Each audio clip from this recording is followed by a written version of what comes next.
હું કોઈના પર 5,000 બી રૂપિયા લેમ ને 500 રૂપિયા બી, તો પણ આ લોકો મને છોડે ને. આ લોકોએ 1200 રૂપિયાની લૂંટની ફરિયાદ મનસુખભાઈ મારા પર કરી હતી. ચેતરભાઈ, આ મનસુખભાઈ વસાવા મીડિયા સાથે બહાર આવીને એવી વાત કરી કલેક્ટરને મળીને કે ચેતરભાઈએ 75 લાખ માંગેલા છે એવું કલેક્ટરે કીધું છે, તો એ બાબતમાં શું કહેવું છે તમારું?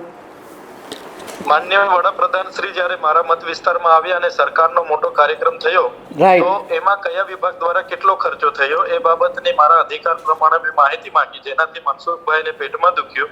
એમણે પ્રેસ પરિષદ કરીને મારા નામ જોગ 75 લાખ રૂપિયા માર્ગ અને મકાન વિભાગના સ્ટેટ કાર્યપાલક ઇજનેર પણ માંગ્યા છે એવું એમણે કીધું. અને એસ.કે. મોદી સાહેબે જ આ વાત એમને કીધી છે એવી વાત કરી હતી. ત્યારે હું કલેક્ટર પાસે પરમ દિવસે જ ગયો હતો. કલેક્ટર સાહેબ સાથે અમે હસતા હસતા વાત કરી હતી. કલેક્ટર સાહેબે પછી મીડિયા સર્વની ઉપસ્થિતિમાં કીધું કે આ વાત બિલકુલ ખોટી છે, કે આવું કંઈ જ અમે રજૂઆત બી નથી કરી, અમારી પાસે આવ્યું પણ નથી. પણ પછી મનસુખભાઈ વસાવા એની ચાલ ચરિત્ર અને એમની ચહેરો લોકોને ખબર પડી ગયો અને એ જૂઠાણું દબાવવા માટે એમણે ભારતીય જનતા પાર્ટી અને સરકાર પર છેલ્લી કક્ષાનું દબાણ ઉભું કર્યું કે ભાઈ હું રાજીનામું આપી દેમ છું, પાર્ટી છોડી દેમ છું. એટલે હવે શાસક પક્ષના સાંસદ રાજીનામું આપે એના કરતા તો પાર્ટીએ પછી અધિકારીઓને હાથમાં લીધા. કીધું કે ભાઈ કલેક્ટરોની તપાસ ચાલે છે, એમાં તમારું નામ આવશે, કાલે ઉઠીને ઈડી તમારા ઘરે આવશે, તમે આમાં જવાબ આપો. એમાં કલેક્ટર સાહેબે ફરી સમજી લીધું કે ભાઈ સત્તા સામે શાળપણ કરવી નકામી છે, સાચું બોલવું નકામું છે, એના કરતા આમાંથી બચો, સરકાર એમની છે, કાલે ઉઠીને મારી પાછળ લાગી જશે. એમણે કીધું કે કઈ વાંધો નથી, બિચારા ડરેલા. એમણે કીધું કે સમર્થન છે પણ એનાથી ચાલવાનું થોડું છે, ભાજપ આ પ્રકારે કરે છે. અમે આવનારા દિવસોમાં ખુલાસો માંગીશું. મેં તો લેખિતમાં આપ્યું છે, કલેક્ટરે મને બાહેધરી આપી છે 30 તારીખ સુધીમાં આપીશું. નહીં આપશે એટલે હું 1લી તારીખે તો ત્યાં બેસવાનો છું ધરણા પર. થોડા અમે ચલાવવા, ભાઈ ઈમાનદારી પાર્ટીના ધારાસભ્ય છે, અમારી બી સાથ છે, અમે બી રાજકીય કારકિર્દી અમારી બી બગડે એવી છે, એટલે અમે તો ખુલાસો માંગીશું. કોઈ અધિકારી કહે છે તો અધિકારી સાથે અમે કયા નંબર પરથી ક્યારે વાત કરી હતી અને ફેસ ટુ ફેસ ક્યારે મળ્યા તને ડિમાન્ડ કરી, એનો બી એમણે ખુલાસો કરવો જોઈએ ને, એને જાહેર જનતાને ખુલાસો કરવો જોઈએ. એટલે આ એમની નિષ્ફળતાઓ છુપાવવા માટે. ચેતરભાઈ, તમે આ કાર્યપાલક ઇજનેરે બી કઈ પ્રેસ કોન્ફરન્સ કરીને એવું કીધેલું કે ચેતરભાઈ પૈસા નથી માંગ્યા. કાર્યપાલક ઇજનેરે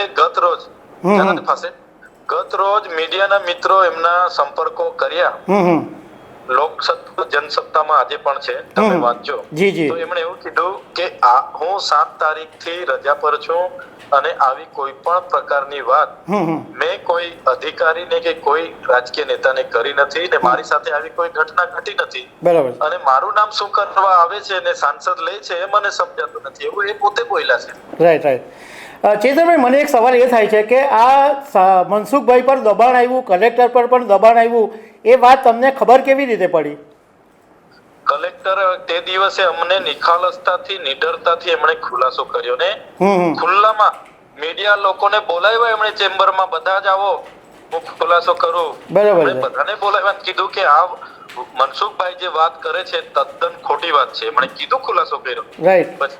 પછી એમના પર જે દબાણ આવ્યું છે ઉપરથી, એમાં બી પાછા સુરેન્દ્રનગર કલેક્ટર પકડાયા ને, એ પ્રકારનું દબાણ આવ્યું કે ભાઈ ઈડીના દરોડા નર્મદા જિલ્લા કલેક્ટર પર બી પડી જાય એવો એમને કદાચ ડર લાગ્યો હોય.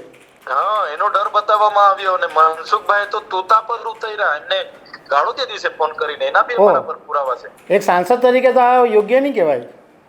તો પછી કલેક્ટર બિચારા જે નિષ્પક્ષ હતા એમણે પછી શું કરવું, એમને પછી સ્વ બચાવ માટે એમની મજબૂરી મારે પણ સમજવી પડે. એમણે બિચારા સ્વ બચાવ માટે પછી થોડું ફેરવી તોડ્યું છે, બધું નથી ફેરવી તોડ્યું.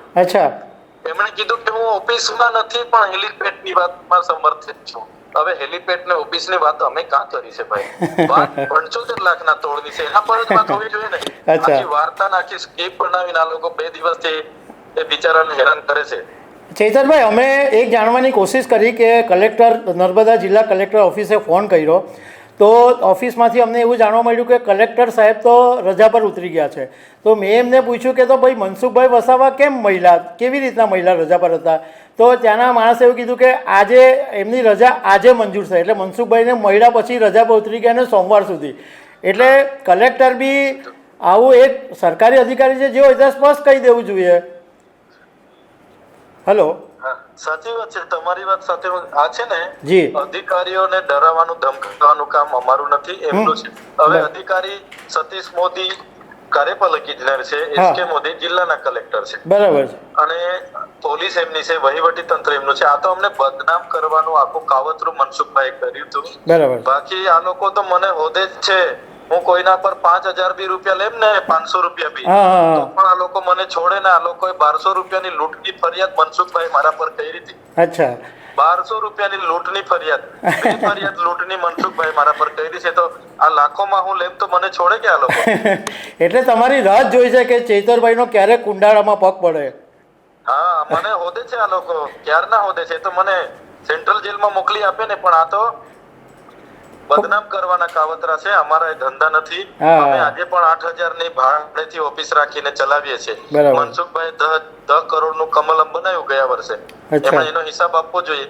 એમને જે વ્યક્તિ, જે કોન્ટ્રાક્ટર એમને ઇનોવેશન કરી છે, જેમાં ફરે છે, એનો ખુલાસો આપવો જોઈએ. એને પૂછતું તું તો કેતા નથી ભાઈ. અચ્છા, okay Chetarbhai, thank you very much. બેસીને ફરે છે ને, ઇનોવા કોણે આપી છે એને પૂછો. 10 કરોડ નું હમણાં કમલમ નું ઓપનિંગ કર્યું. 10 કરોડ એમના સેલરી માંથી લાવ્યા, એમણે લોન લીધી કે એમની શેરડી ને કેળાના પૈસાનું કમલમ બનાવ્યું? પૂછો એમને. હા, એમને બી ફોન કર્યો, ઉચકતા નથી. Chaitarbhai, thank you very much ખબર છે .com પર વાત કરવા બદલ. જી ધન્યવાદ sir. Thank you sir, thank you.